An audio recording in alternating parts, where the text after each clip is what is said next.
السلام علیکم جماعت ہفتم، امید کرتی ہوں آپ سب خیریت سے ہوں گے۔ آج ہم سبق نمبر 3 موزن رسول کا آگے پڑھیں گے۔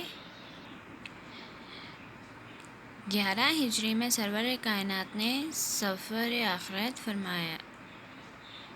فرمایا تو تمام صحابہ اکرام صلی اللہ علیہ وآلہ وسلم کی طرح حضرت بلال پر بھی غم کا پہاڑ ٹوٹ پڑا۔ رسول اکرم صلی اللہ علیہ وآلہ وسلم کے وصال کے بعد حضرت بلال خلیفۃ الرسول حضرت ابوبکر صدیق کی خدمت میں حاضر ہوئے اور عرض کی، اے خلیفۃ رسول، میں نے اپنے آقا کو یہ سناتے فرمایا تھا کہ مومن کے لیے سب سے افضل عمل جہاد فی سبیل اللہ ہے۔ میرا ارادہ ہے کہ اب میں مرتے دم تک جہاد میں مشغول رہوں۔ 11 ہجری 10 ہجری کو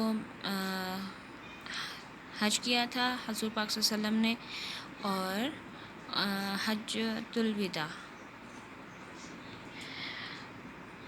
اور اس کے بعد 11 ہجری میں حضور پاک صلی اللہ علیہ وسلم نے وفات پائی، اور تمام صحابہ کی طرح حضرت بلال رضی اللہ تعالیٰ عنہ بھی بہت غمزدہ ہو چکے تھے۔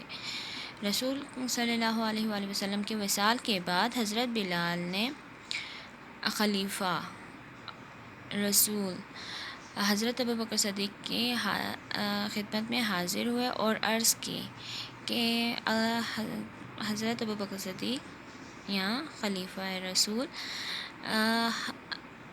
میں نے حضرت محمد صلی اللہ علیہ وآلہ وسلم کو یا آقا کو فرماتے سنا تھا کہ مومن کے لیے سب سے افضل یعنی کہ سب سے بڑا عمل اللہ کی راہ میں جنگ یا لڑائی کرنا ہے۔ میرا ارادہ ہے یا شہید ہونا۔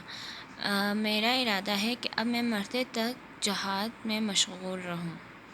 ٹھیک ہے، اس کے بعد ہے حضرت ابوبکر صدیق نے انہیں اجازت دے دی اور شام جانے والے لشکر میں شامل ہو گئے۔ اس کے علاوہ حضرت بلال رضی اللہ تعالیٰ عنہ نے حضرت عمر کے دور خلافت میں بھی شام میں رومیوں کے خلاف جہاد میں حصہ لیا اور داد شجاعت وصول کی۔ بیت المقدس فتح کرنے کے بعد بیت المقدس کی چابیاں حاصل کرنے کے سلسلے میں حضرت عمر بن نفیس شام جانا پڑا۔ انہوں نے عیسائیوں سے صلح کا معاہدہ کرنے کے بعد مسلمانوں سے خطاب فرمایا۔ سامعین میں حضرت بلال بھی موجود تھے۔ ان سے مخاطب ہو کر فرمایا، اے ہمارے سردار بلال، آج اسلام کا قبلہ اول پر پرچم توحید لہرایا ہے۔ اس باعظمت موقع پر آپ اذان دیں تو ہم آپ کے شکر گزار ہوں گے۔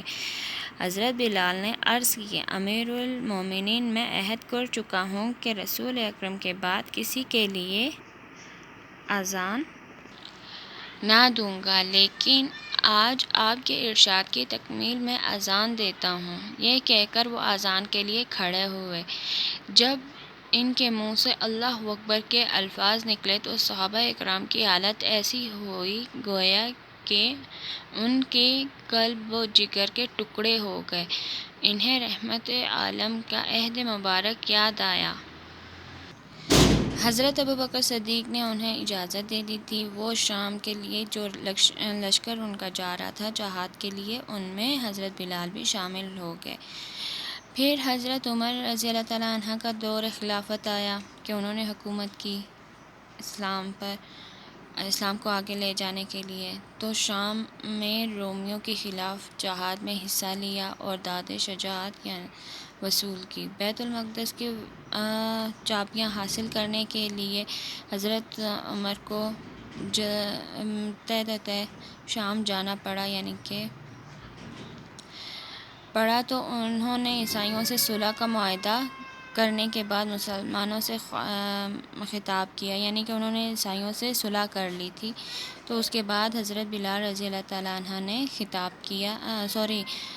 حضرت عمر نے خطاب کیا کہ سامعین، یعنی کہ حضرات، ان جو وہاں پر صحابہ موجود تھے ان میں حضرت بلال بھی موجود تھے، تو ان سے مخاطب ہو کر فرمایا، سردار بلال آج اسلام کا قبلہ اول پرچم توحید لہرایا ہے، تو اس موقع پر آپ اذان دیں، ہم سب آپ کے شکر گزار ہوں گے۔